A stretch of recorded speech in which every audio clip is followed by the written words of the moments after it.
Have you ever wondered or asked yourself, what's my purpose in life? Over 6 immersive days at Date with Destiny, Tony Robbins can help you find that answer, providing you tools to reshape your destiny and design the life of your dreams. Date with Destiny is Tony's favorite event, and it's the one you might have seen in that Netflix documentary, I Am Not Your Guru.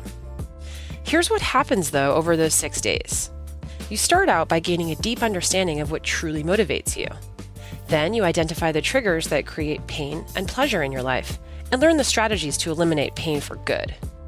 Finally, you'll learn how to ignite or reignite your passion to achieve your ultimate vision of your life, career, finances, health, and relationships. As Tony says, it is in your moments of decision that your destiny is shaped. This is your chance to make the ultimate breakthrough and to start living the life you desire and deserve. To learn more about Date with Destiny, visit www.tonyrobbins.com/destiny.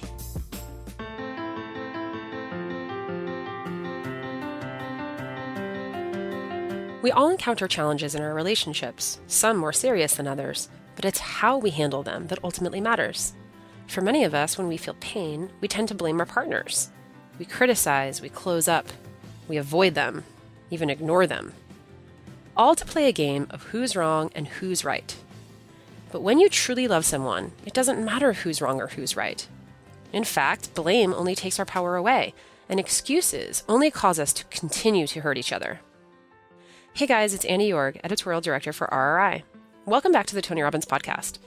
On today's episode of the Real Breakthrough series, we're taking you back to Date with Destiny, where Tony is working with Teresa and John, a couple fighting their way out of a painful past and trying to figure out a path toward a healthier, happier future. While Teresa and John have made substantial progress since dealing with infidelity, they still struggle when it comes to constructive communication. They're slipping back into old ways and making excuses for their behavior, shirking responsibility for their actions. But it's clear they're still deeply in love and they're committed to finding a better way. What Tony does is help them see that if you're having problems in your relationship and feeling pain, it's because you're focused on yourself, not your partner. He helps them see that you cannot continue to focus on what you're not getting and what your partner's not giving you. Because if you want to build an extraordinary relationship, you need to tear up the rules and start holding yourself 100% accountable for your experience. So I like you have a pre-Sage and post-Sage. I have a pre-Tony and post-Tony world. Okay. Thank you for that. Oh, this Tony or a different Tony? No, you. Oh, okay. Well, thanks for that. And so my story is in my pre-Tony world, sometimes I was unseen and not understood.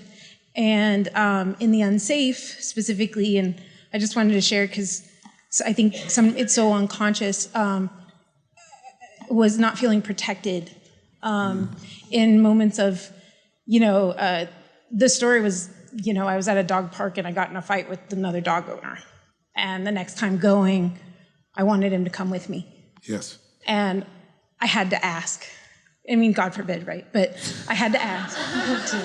Wait, I'm a little confused. And he can't. How would he know that you needed him to come with you if you didn't ask him? Well, because I had to go again. I understand, but how would he know that? He didn't. Yeah, that's right. And then you were mad. I wasn't mad. Oh, what, we hurt? Yeah.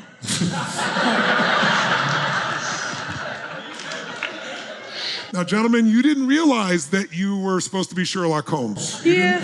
That you're a full-time detective, that you're supposed to do this. But ladies, do you want a detective, yes or no?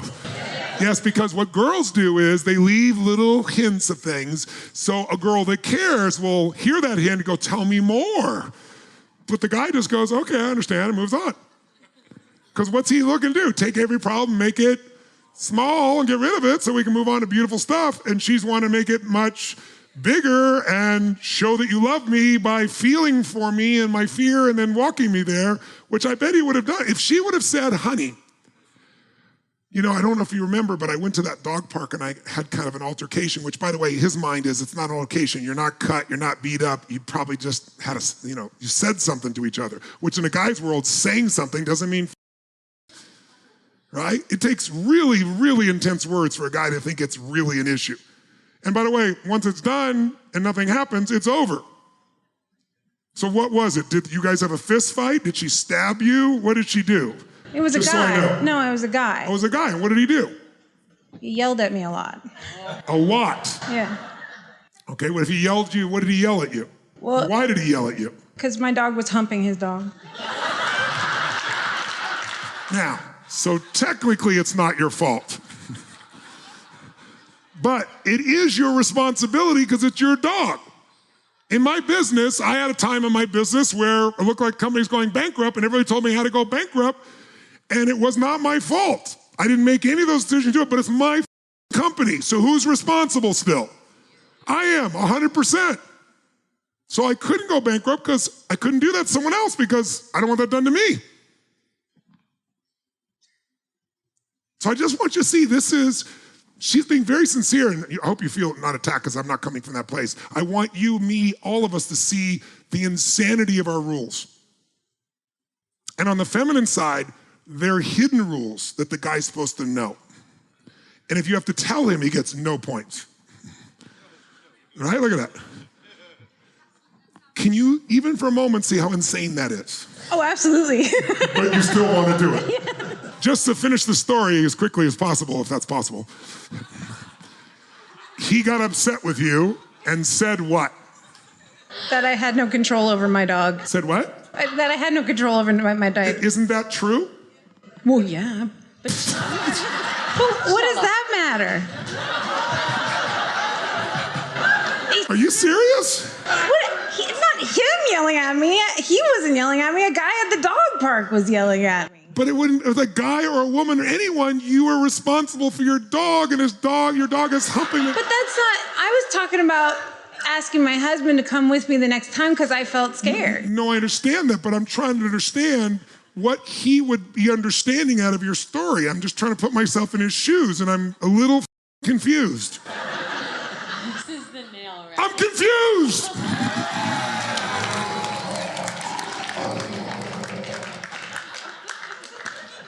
You didn't have control of your dog. What he shouted was true. Well, he didn't have control over his dog either. His dog was being in the ass. Your dog was not. But she just sat there. Oh, she should have run away, the little. But he yelled at something to you. And when he yelled, what do you mean he yelled? He got in my face and started screaming at me. Did he scream or did he talk loudly? I mean, enough that a friend of mine came over and was in the middle of the altercation. I mean, it was Altercation? Okay, fine. Fight. I don't know. Yell. Whatever. No, but each of these words, do they increase the emotional intensity or reduce it? Here's what happened. She didn't have control of her dog. Maybe this guy didn't have control of theirs. They both f***ed up. Her dog humped the other dog. He was really upset because he doesn't want her dog's puppies. And he looked at her and said, "What the f*** are you doing?" or something of that nature, which is certainly uncouth, and I don't support it in any way, and said, "You don't have control of your dog." Did he do it that loud? Yes. Are you sure? Yeah, the whole park heard it. The whole park heard it. How big was the park? This size? It's a baseball field. Yes, and how do you know the whole park heard it? Because I really want to know how you know that. By the way, how many arguable statements has she made since she stood up? Every one of them's arguable. Every single one of them. She could have cut up and said, I went here and, our dog was there and they got altercated and this man came up, he was really upset. And the sensations I felt felt tension, I felt caught in my throat, I felt scared.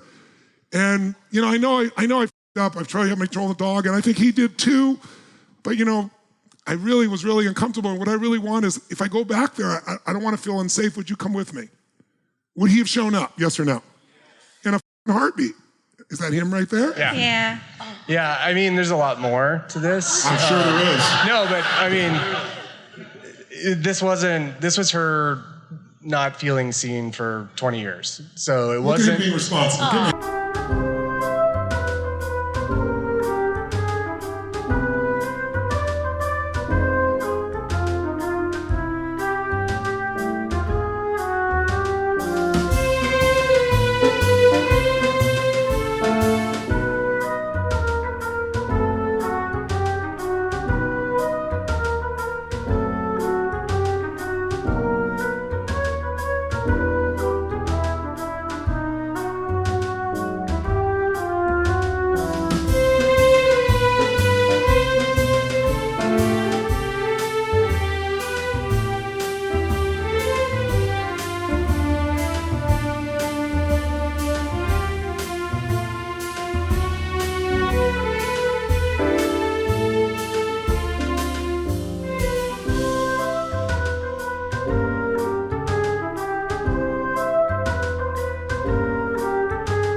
That's very beautiful.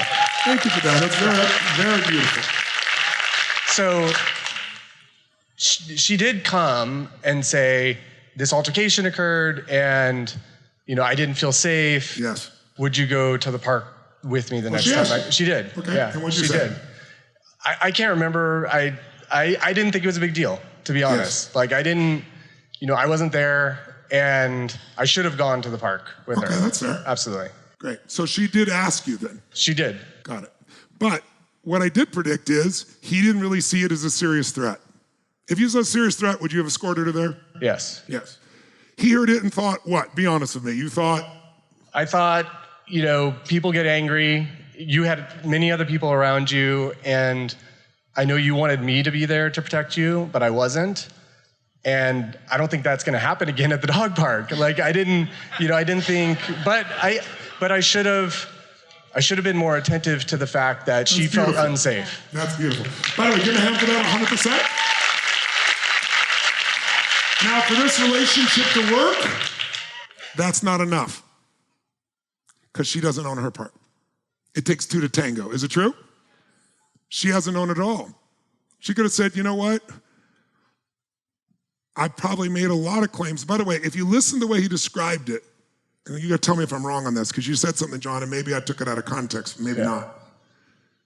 Did you feel when she told you about it, attacked for not being there when it happened? Yes. Yes. But wait, I want you to stop that. That's why he didn't go.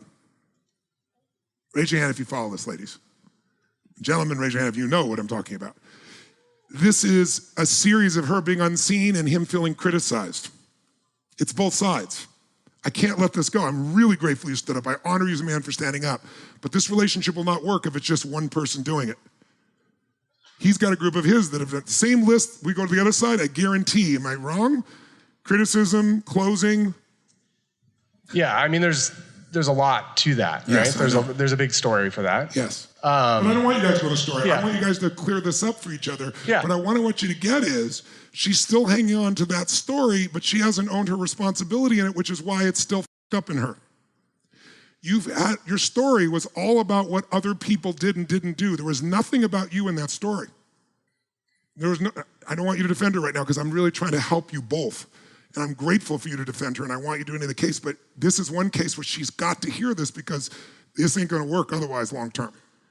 Can you see how you made everybody else responsible and you took no responsibility for any of this?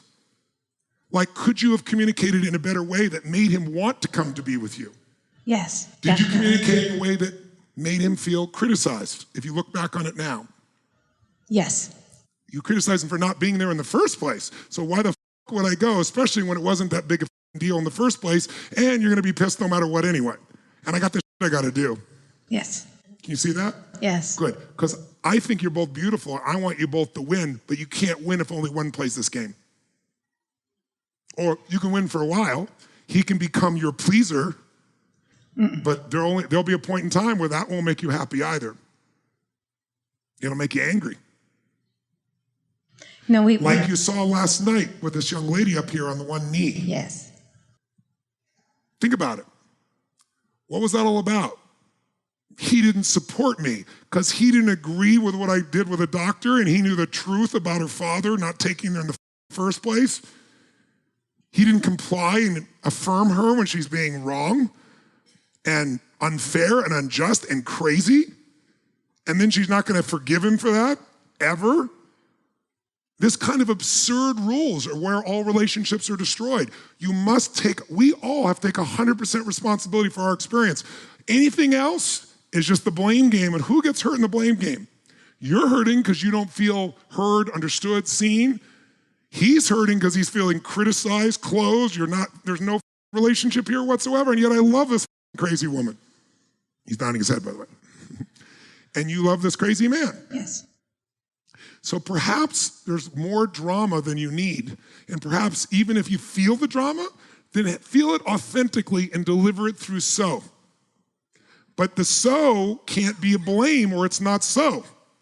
You're taking it out of your head where it would be blame. You're bringing it into your own body, which is authentic and unarguable, sensation, the feeling I have, and then what I want. But the want is not from making him wrong. If you're not making him wrong, I could be wrong. Maybe he's an but my bet is if you're not making him wrong and you say, honey, this would really be meaningful for me, are you going to do it?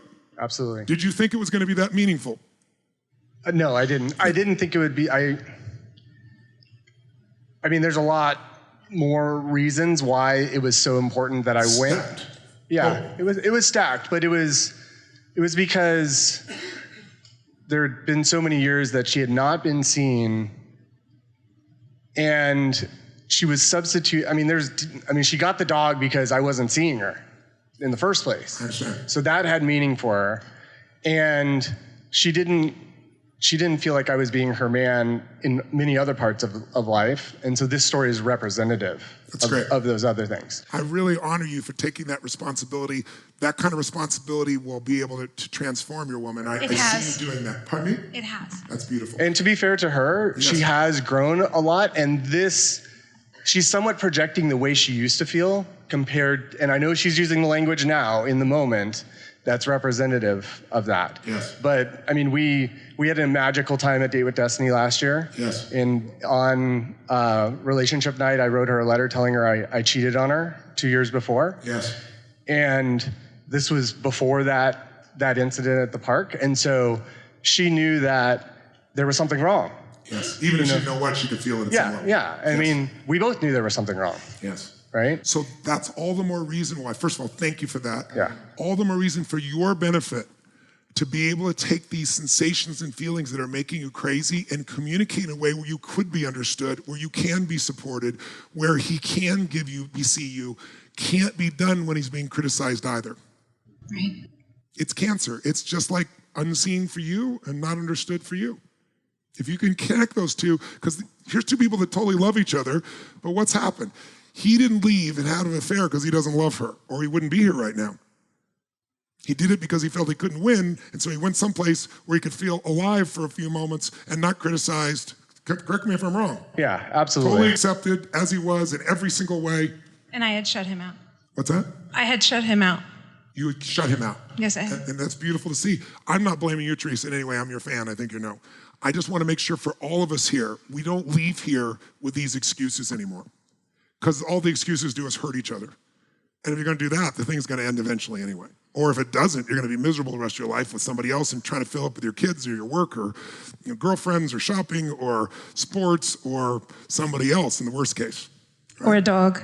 Or a dog. I understand. Very good. A horny dog. Guy's like, just fix the That's how the guy would look at it. Right. I just got one more thing to say is Teresa gave me back her ring when we were at Date with Destiny. And it's just so important for me for her to have it because I'm not who I used to be. You're not what? I'm not who I used to be. And I'm so committed to her. I didn't know what I had for 20 years. And I would do whatever I could for her for the rest of her life to win her back and to give her this ring. And if she doesn't want to take it now, that's okay.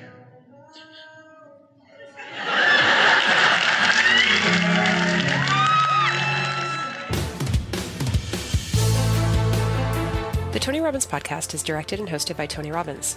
Anna York is our editorial director and occasional host. Our executive producer is Carrie Song. Jamie Carvajal and Adriel De La Torre are our digital editors. Special thanks to Mary Buckheit and Diane Adcock for their creative review.